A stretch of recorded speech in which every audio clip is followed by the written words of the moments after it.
முல்லை பெரியாறு அணை நீர்மட்டத்தை 142 அடியாக உயர்த்தி வரலாற்று சாதனை படைத்துள்ள முதலமைச்சர் செல்வி ஜெயலலிதாவின் ஆட்சி விவசாயிகளின் பொற்கால ஆட்சி என விவசாய சங்கங்களின் பிரதிநிதிகள் பாராட்டு தெரிவித்துள்ளனர்.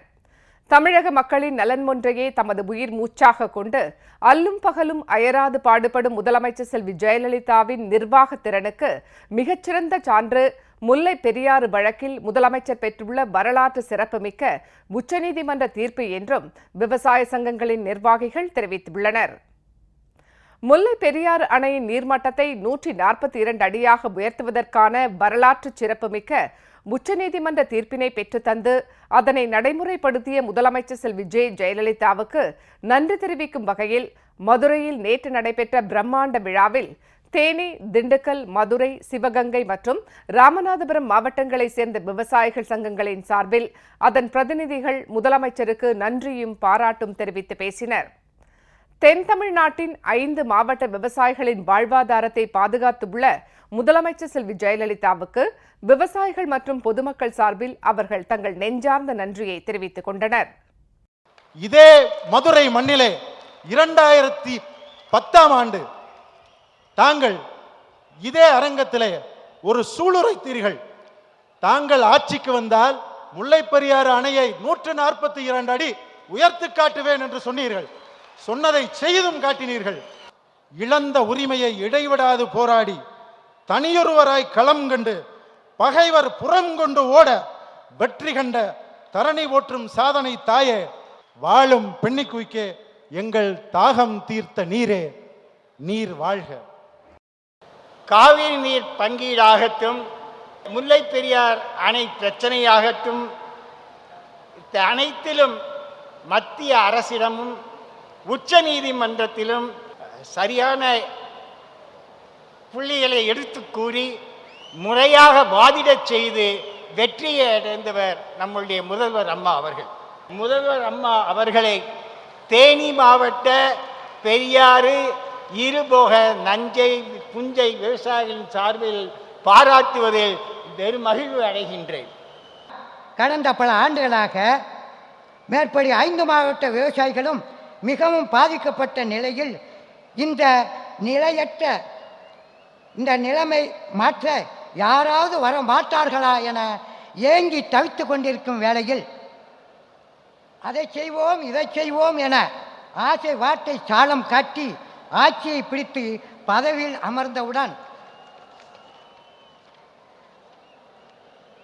தன் சொந்த பந்தங்களின் நலனை மட்டுமே கருத்தில் கொண்டு ஆட்சி செய்தவர்கள் வாரம் ஒரு முறை விழா என்ற பெயரில் நடிகர்களை வைத்து குத்தாட்டம் பார்த்து ரசித்து கொண்டிருந்தார்கள். இதையெல்லாம் நாம் கண்டிப்பாக மறந்துவிடக்கூடாது. இப்படிப்பட்ட கயவர்களுக்கு நாம் மீண்டும் ஒரு இடம் கொடுக்கக்கூடாது என்ற ஒரு ஆழமான ஒரு உறுதிமொழியை நாம் எடுத்துக்கொள்ள வேண்டும்.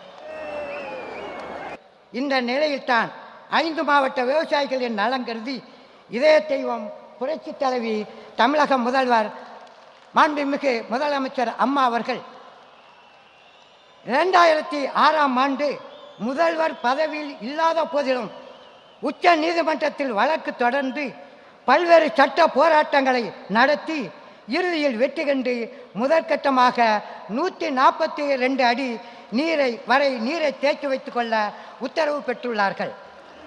உறுதியான நெஞ்சம் கொண்ட இதய தெய்வம் புரட்சி தலைவி மாண்புமிகு முதலமைச்சர் அவர்களை தவிர வேறு யாரும் இந்த செயலை செய்ய முடியாது என்று நாங்கள் உறுதியாக கூறுகின்றோம்.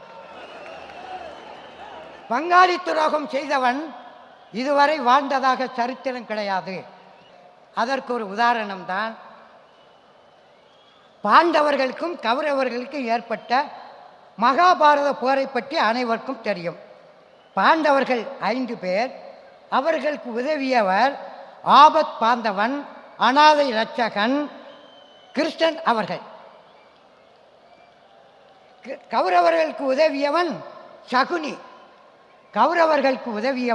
சகுனி.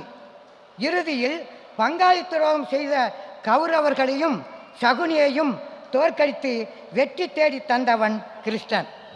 அதே போல தமிழ்நாடு மற்றும் கேரளாவில் இருந்த சகுனிகளையும் விவசாயிகளுக்கு துரோகம் செய்தவர்களையும் தோற்கடித்து பாண்டவர்கள் போல் உள்ள 5 மாவட்ட விவசாயிகளுக்கு கிறிஸ்டன் போல் உதவி பெறும் வெற்றி தேடித்தந்தவர் இதே தெய்வம் புரட்சி தலைவர் மாண்புமிகு அம்மா அவர்கள்.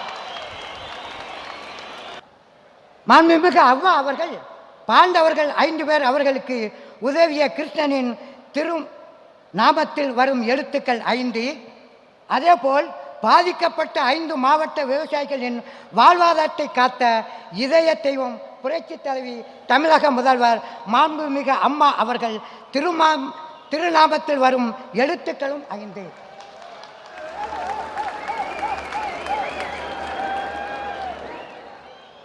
மேற்படி 5 மாவட்ட விவசாயிகளும் இனிமேல் இதய தெய்வம் புரட்சி தலைவி தமிழக முதல்வர் மாண்புமிகு அம்மா அவர்களை ஆபத் பாந்தவனாகவே நினைத்து வணங்கி மகிழ்வோம் அம்மா.